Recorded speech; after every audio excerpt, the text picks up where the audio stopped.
So Martin, welcome, and over to you, and we'll go off mute and camera and leave you to tell your stories. Okay.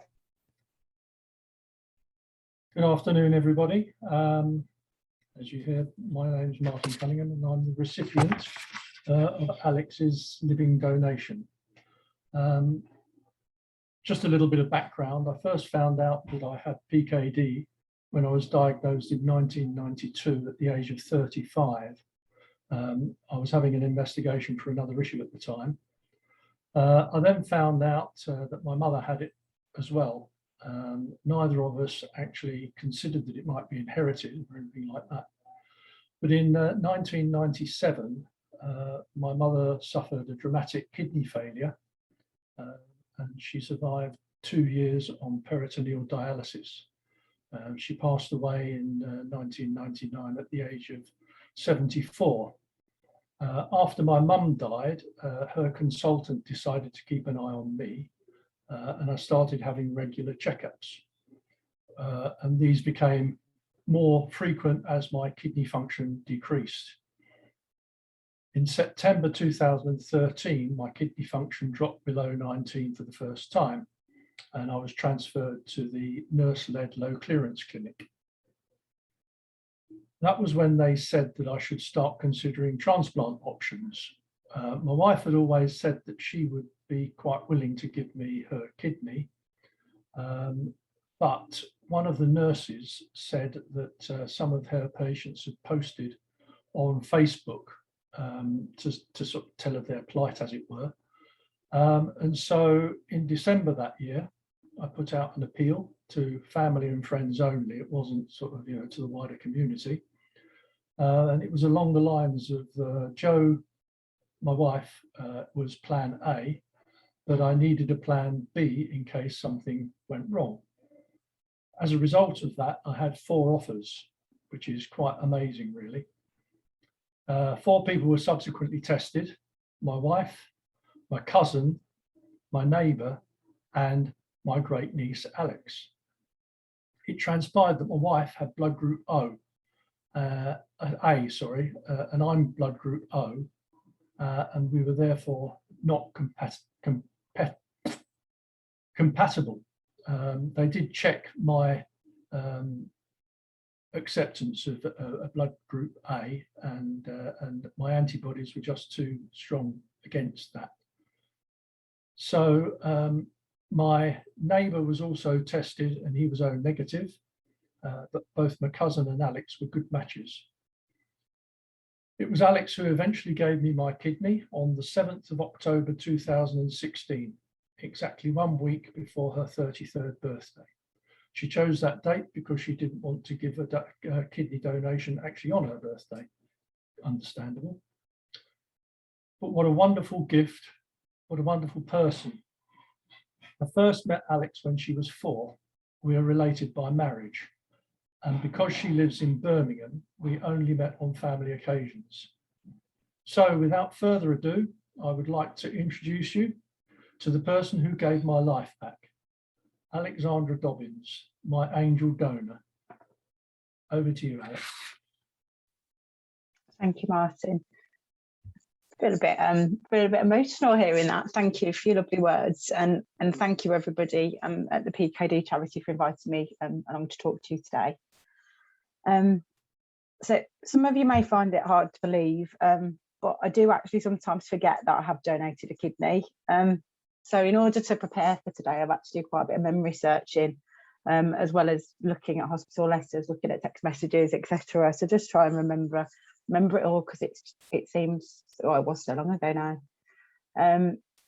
So I've tried to think about what I would potentially want to know before donation, and then in my head I've broken it down to 5 main topics really. So my decision, the testing process, the operation, recovery, and of course life after donation.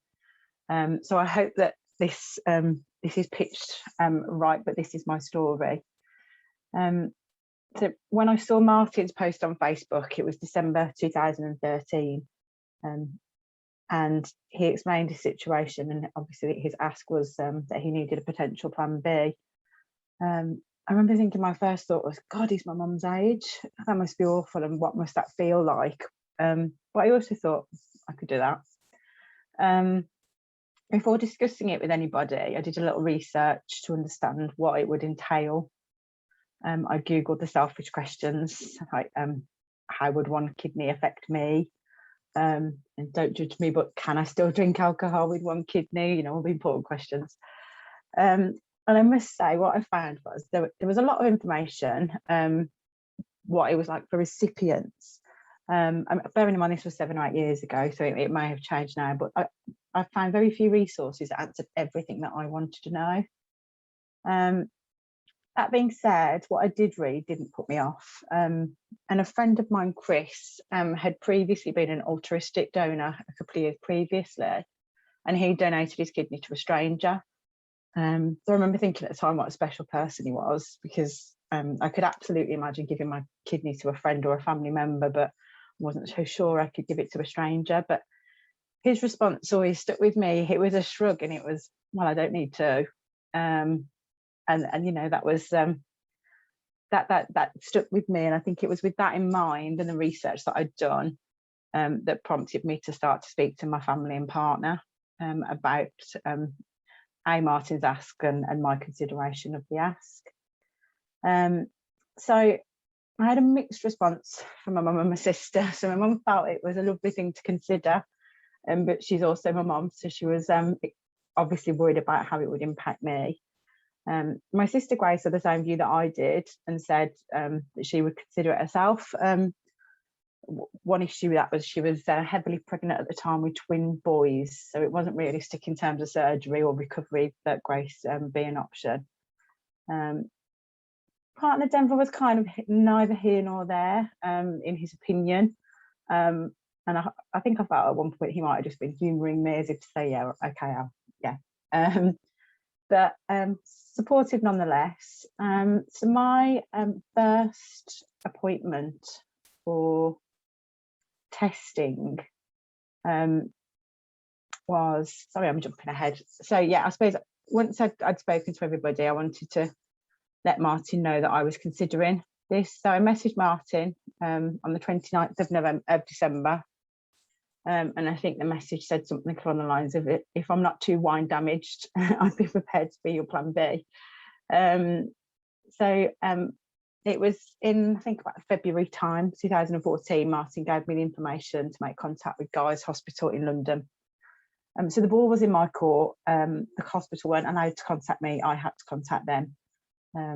I do think our situation was made slightly more complicated at this point because I lived in Birmingham and Martin lived in Kent, but was being seen at a London hospital. So there was lots and lots of calls backwards and forwards in the early days. And in the end, Guys referred me to my local renal centre, which was the Queen Elizabeth Hospital in Birmingham. So I had my first appointment for initial blood tests and started the process in June 2014. They talked a lot about the process and gave me lots of leaflets and advised that because I was a woman and because of my age, that, you know, I would need to wait for about 6 months or so if I wanted to start a family after surgery, if I was a match. And I was informed at the time that the results would take about 4 weeks. However, of course, the confusion of 2 different hospitals meant that there was a mix-up with the results.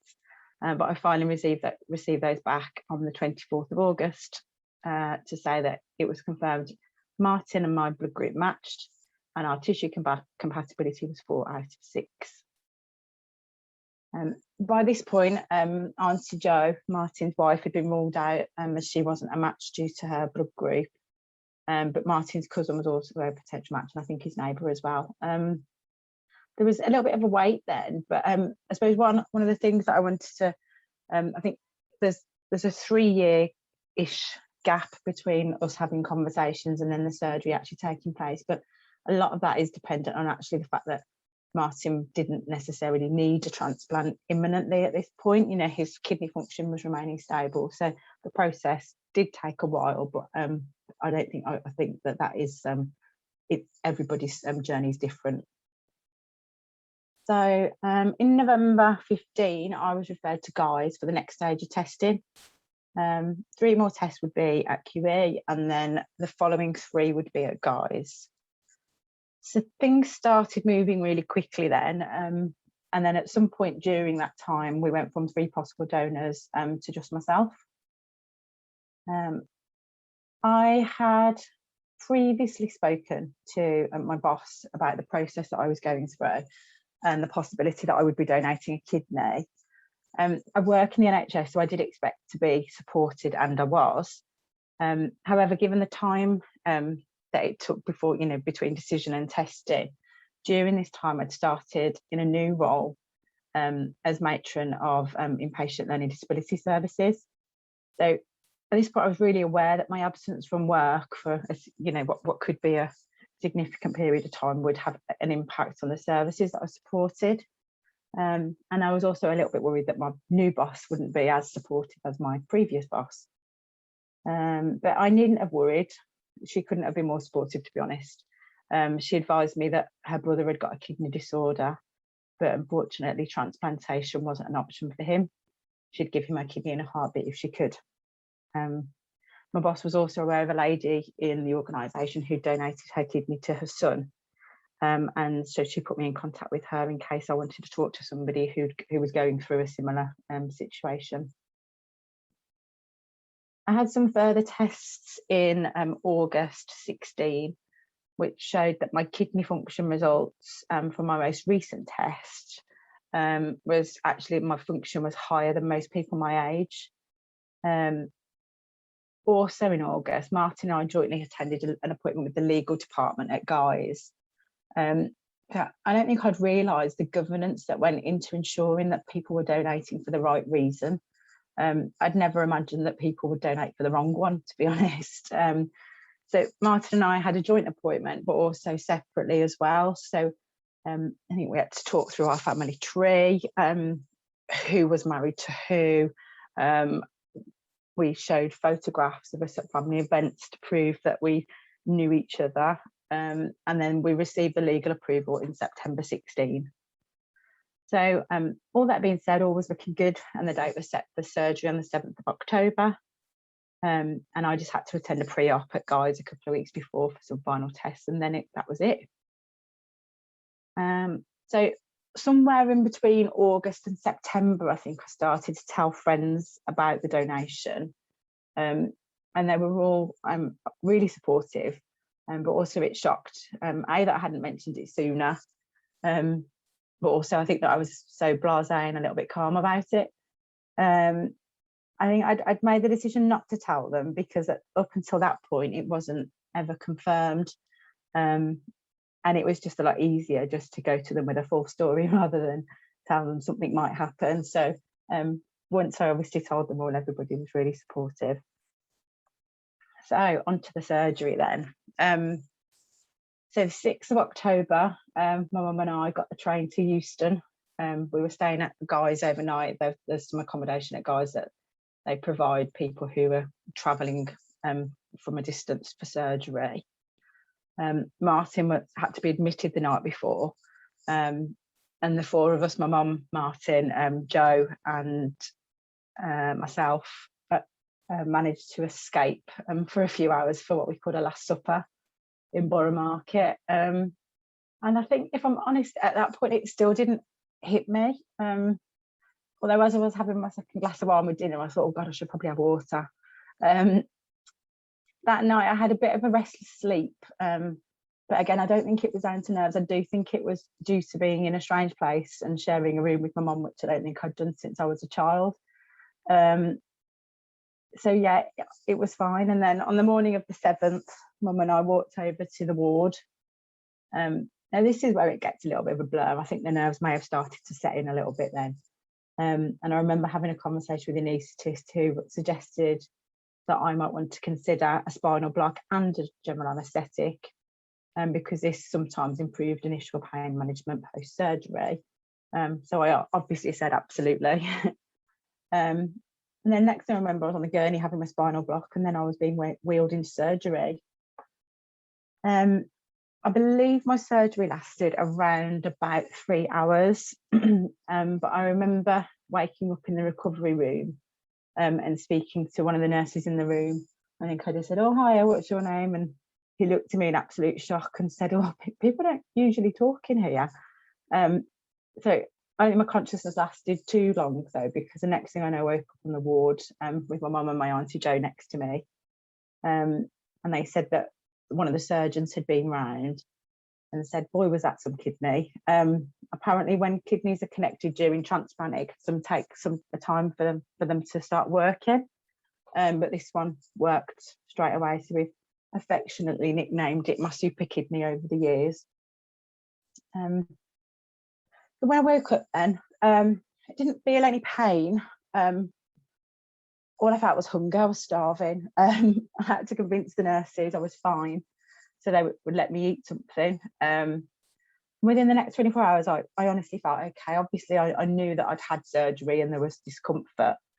They say that nurses make the worst patients, and all I wanted to do was get up and move around. And you know, I felt good. I felt okay.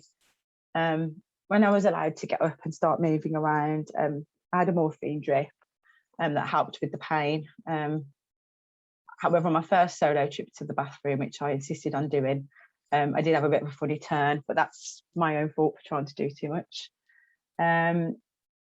So I should probably mention how the surgery was carried out. So prior to my surgery, it was explained that there was a possible different ways that the surgery could be performed. It was a couple of ways it could be done. So no one was ever really able to tell me where the scars would be or what they would look like, because it would all, you know, be dependent when they started it really. So my kidney was removed through keyhole.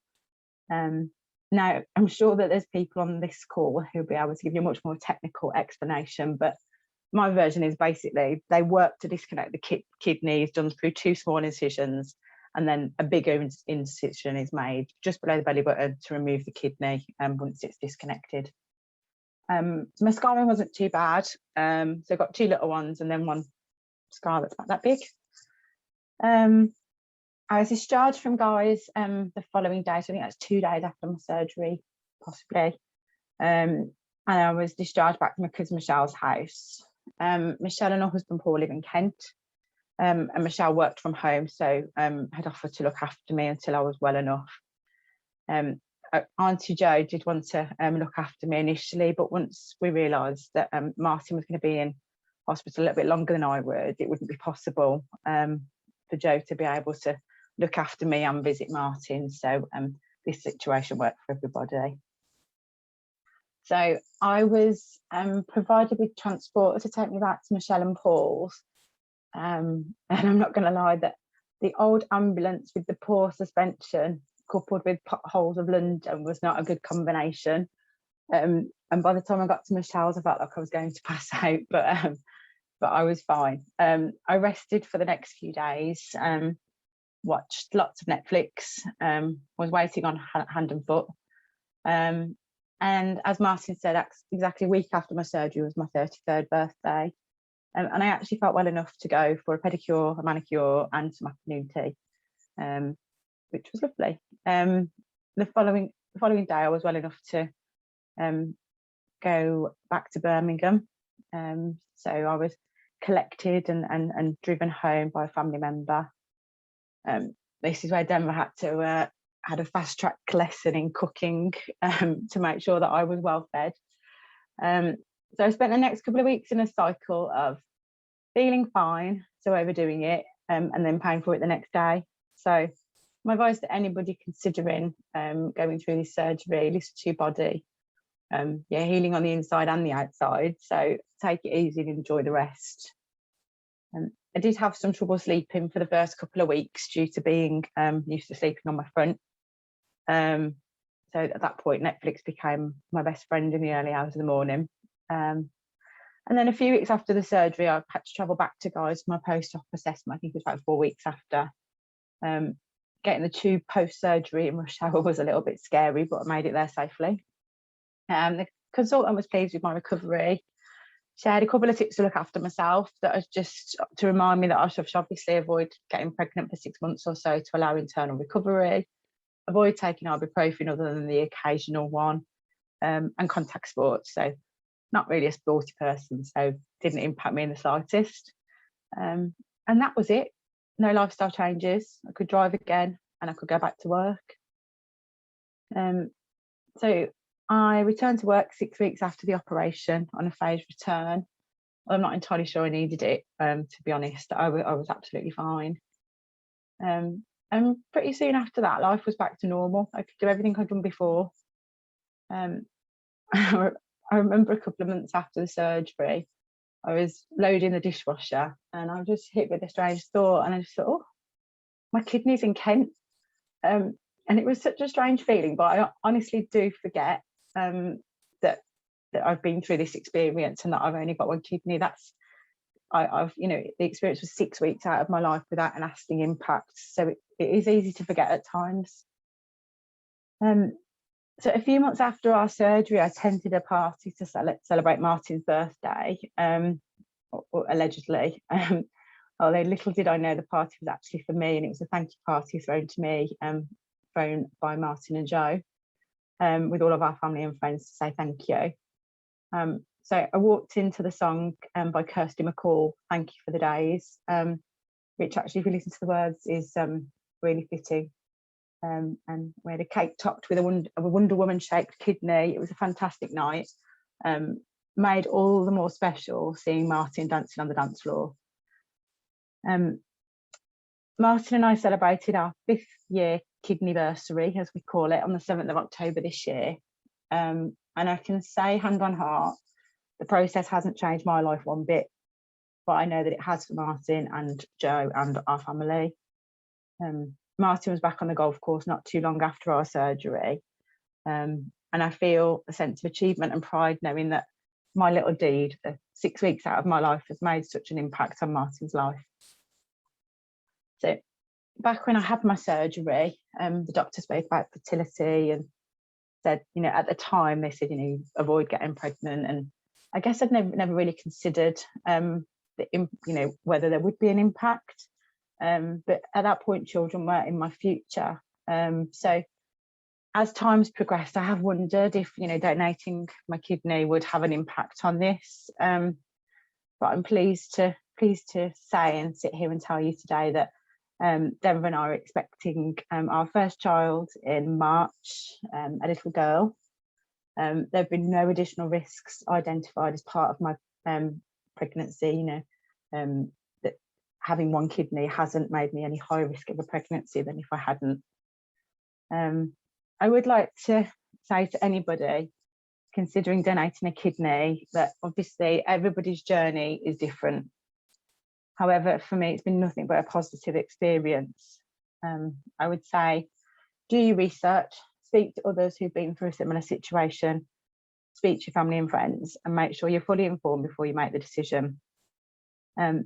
Before I had my surgery, when sharing my decision, people would often ask me, oh gosh, why would you do that? And my answer was always, why wouldn't I? Thank you.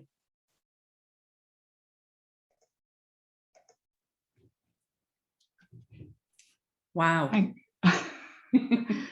Congratulations, first of all, on Thank you. donating a kidney, but also your forthcoming new arrival in the house.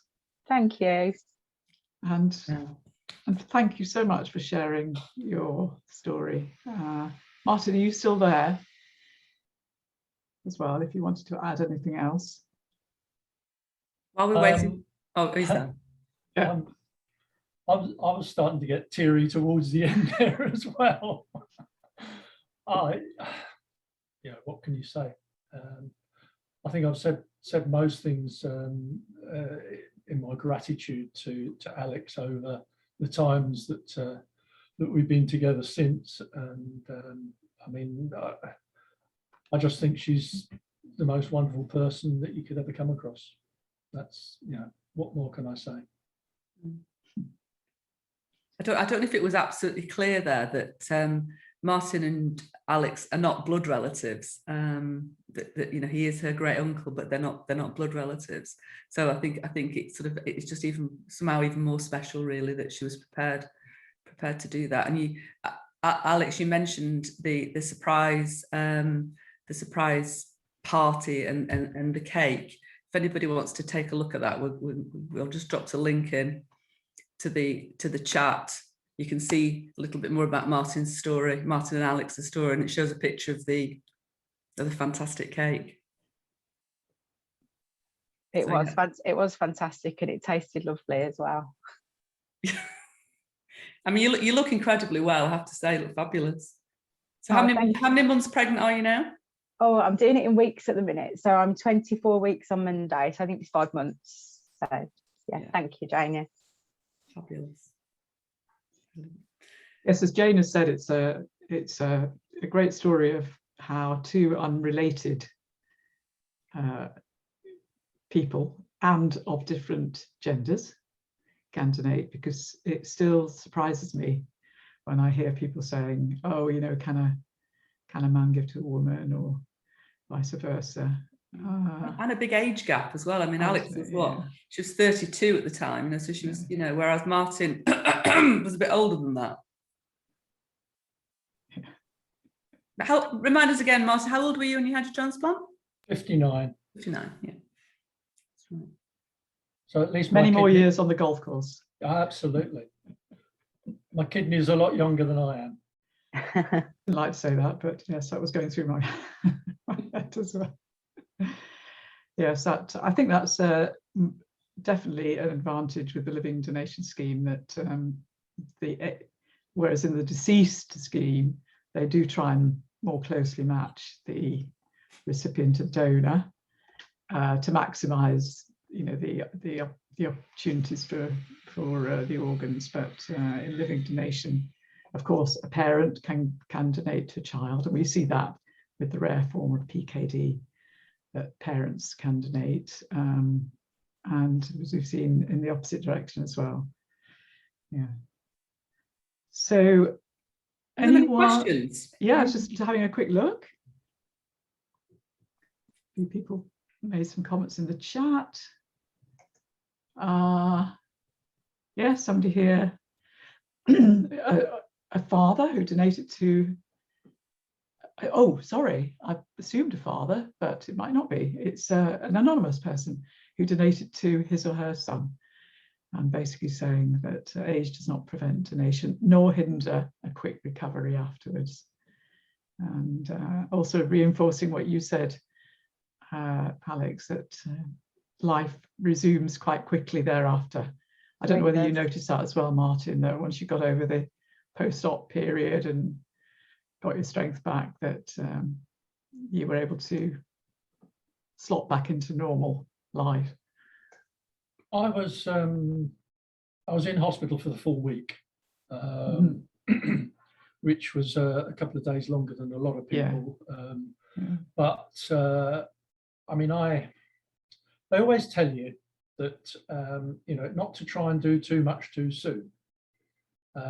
So of course, my first night out, I slipped down the stairs and didn't do myself much good, and it did too much. Tried to do too much too soon. You know, it's stupid, but there you go. That set my recovery back a little bit, a few days, I would say. But I mean, I went back to work 3 months after the op, I think. Had my retirement due, and went back to the golf course on the January afterwards, so 6 months after the op. I mean, that was obviously the important thing. I can see where you motivated you. And the anonymous questioner has pointed out that she is a mother, so apologies for making that mistake.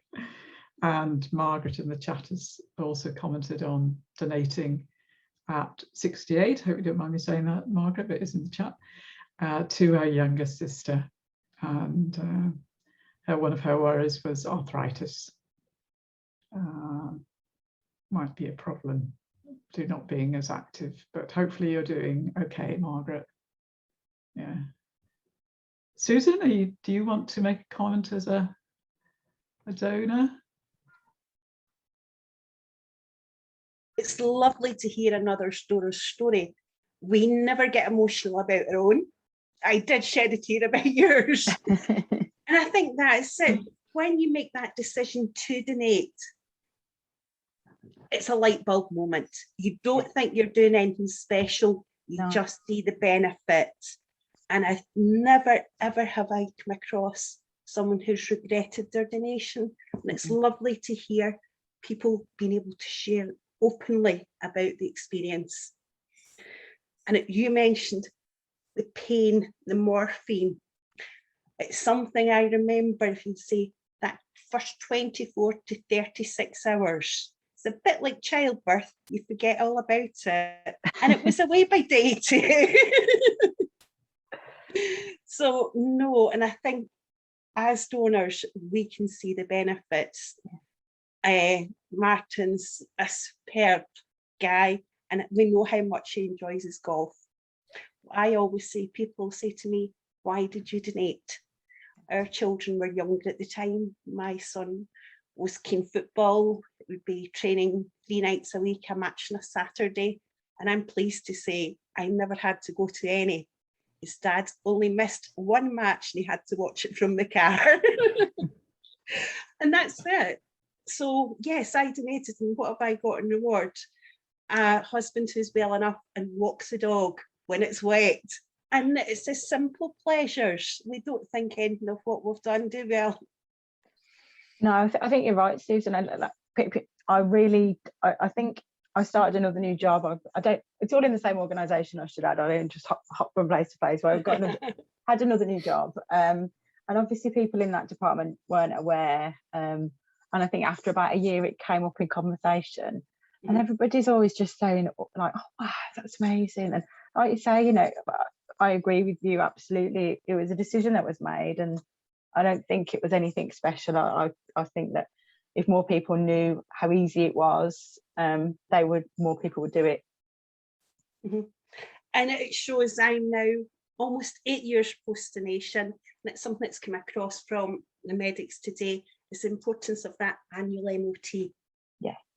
And as you pop along, they'll take a simple blood sample, they ask for a urine sample, they'll check your weight. That's the worst part. You've got to go on those scales once a year and check your blood pressure. But we have that reassurance that we are looked after. Compared to the normal population, we're well looked after. We do have that annual MOT, and it's worth attending. Yeah, absolutely. Yeah.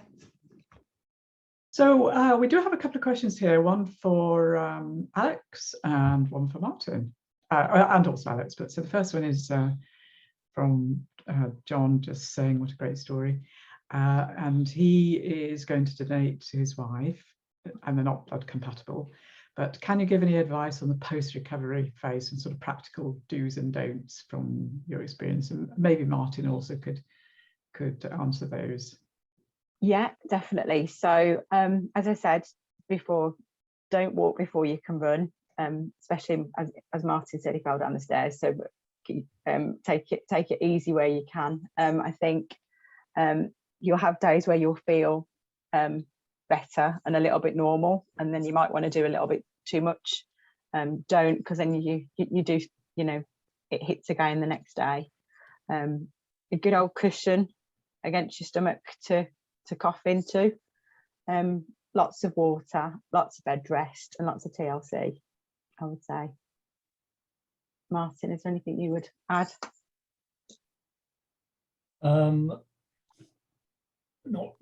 Not really. I mean, I was very well looked after, as you can imagine. My wife was looking after me very, very well here. Stayed downstairs and lay on the couch for most of the days and got very sedentary. But ultimately took small steps at a time. Managed to get back on my bike and just cycle around the local roads here, not too far, not too soon.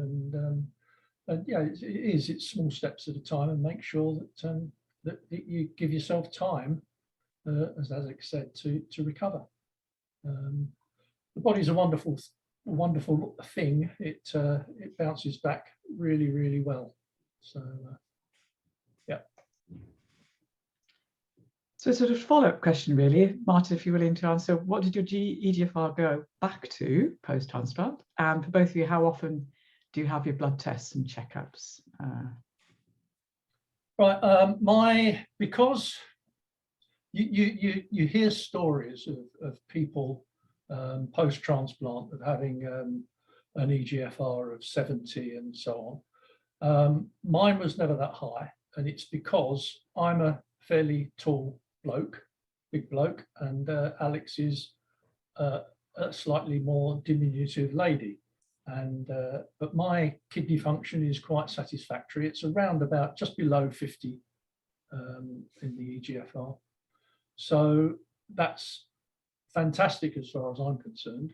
You know, when I had my transplant, I was at EGFR 9, not on dialysis, so we managed to have a preemptive living donation. In terms of my hospital visits, initially you're going back, I think 3 times, well, every other day basically to start with, and it quite quickly goes down to once a week, once a fortnight. When you get to the 6-month point, your medication is reduced quite significantly. This is your anti-rejection medication, is reduced quite significantly. And now I'm around about the 3 to 4 month mark. So, I mean, obviously with COVID and everything, it's phone based. I pop up to Sidcup Hospital and get my bloods done, and then have a phone call a week later with a nephrologist. So I'm very well looked after, very, very well looked after. And so for myself, I just have annual checkups now, which is, as Susan said, it's your weight, unfortunately, bloods, urine samples. My first annual test, I went to Guy's for, and I was waiting for something really spectacular to happen, and it was just bloods, blood pressure, weight, and as I say, urine samples. So kindly asked that I could perhaps do that at my GP next time and not travel all the way to London for it. So that's what's happened now. And so yeah, and every year I just pop to my GP, get the test done, and that's it. I've got a funny story. I think it wasn't last year, the year before. A new GP at my surgery called me and said that I missed a call, and I had a voice message saying I need you to call me back urgently. So I was like, oh gosh, this can't be good. Called them back, and she was quite concerned that my kidney function was a little bit lower than it should be. So I said, you do know that I've donated a kidney, don't you? And she went, oh, let me just check your notes 1 second. Oh, well, in that case, it's absolutely fine. So she just received my results without my history. So yeah, I was absolutely sad. And it's like panic for a moment, but all was well. Well, it's good to see a GP on the, you know, acting on seeing a figure. Yeah, definitely. Although not bothering to read the clinic letters, but anyway. Great. We've had a question about support groups for ethnic minorities, since there's not a lot of donors, which is true. There are, that's unfortunately the case in many parts of the world, that there are more people waiting for transplants from ethnic groups, or ethnic minority groups, should we say, in the UK and the US and places. And there are also fewer donors. There is a lot being done by NHSBT at the moment to encourage more awareness of living donation, and indeed encouraging people to go onto the organ donor register, which, even though the law has changed, the recommendation is still to go onto the organ donor register, so that your wishes are clear and clearly stated, for should that, as and when, or if that occasion arises when you might be in a position to donate after death. But in terms of other support groups, depends where you are in the country. There are some local groups, sometimes associated with kidney patient associations, who are found at the major hospitals. Or if you were to contact the National Kidney Federation or Kidney Care UK, they may know of groups that are local to you. So if you would like to, if you want to send an email to us at info@pkdcharity.org.uk, I'll pop that into the chat. We can see if we can point you in the right direction. So that's for the person who asked the question about support. Margaret, I see, has answered the comment she made earlier about arthritis, but she didn't find it to be a problem, apart from she was actually advised not to take ibuprofen for her arthritis, which is in fact not a surprise, because those types of drugs, the non-steroidal anti-inflammatory drugs, which are often taken in long term for chronic problems like arthritis, are known to cause kidney injury. And so obviously if you have a diminished kidney function, you're at a higher risk. So all of us kidney patients are routinely told not to take those types of drugs, ibuprofens and other non-steroidals.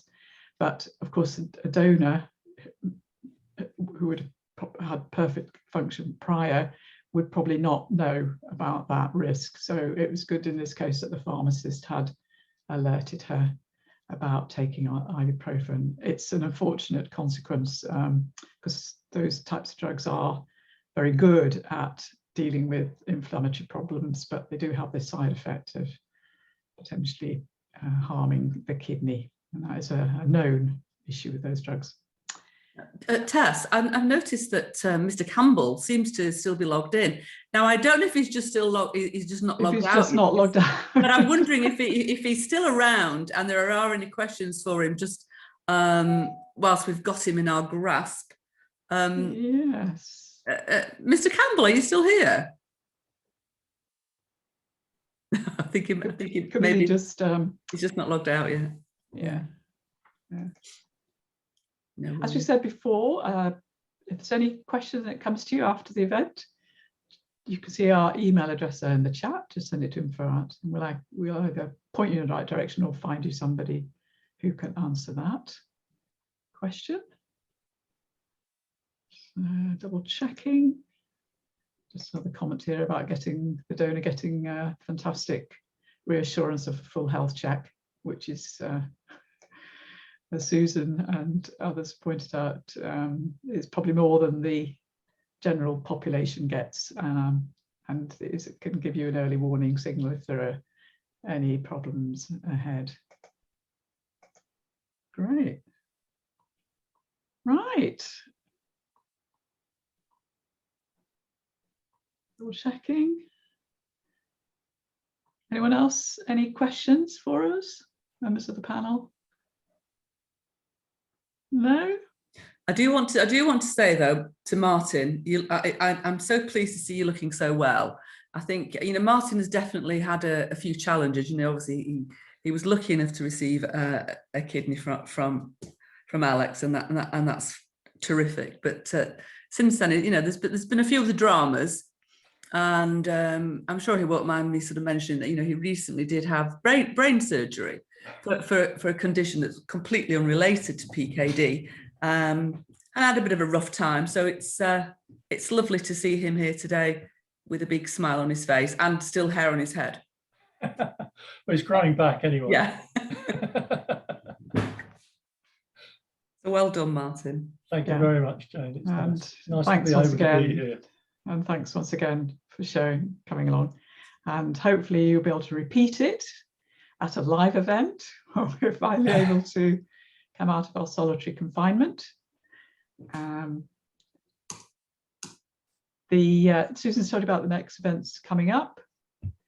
For those of you still in the audience, in addition to just a quick promotional plug, we still have Christmas cards and other stocking fillers for sale on our e-shop, and we are in the middle of selling our tickets for our balloon race. It's a virtual balloon race, environmentally friendly, which you can take part in from the comfort of your sofa.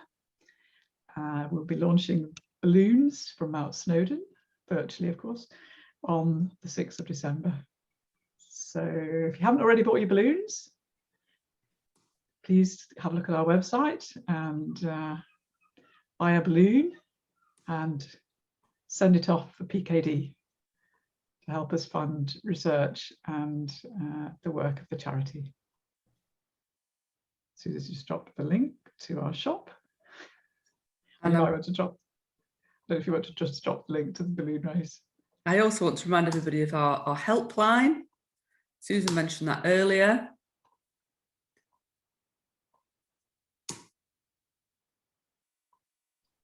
There we go. Great. So with that, I will wish you all a fantastic evening, wherever you are. And thank you so much for attending today. And in absentia, I would like to thank our fantastic speakers who've given up their time, Hussein, Tunde, Lindsay and Judith, and of course, Alex and Martin. Thank you all. And on behalf of everyone here at the charity, I'd like to say goodbye.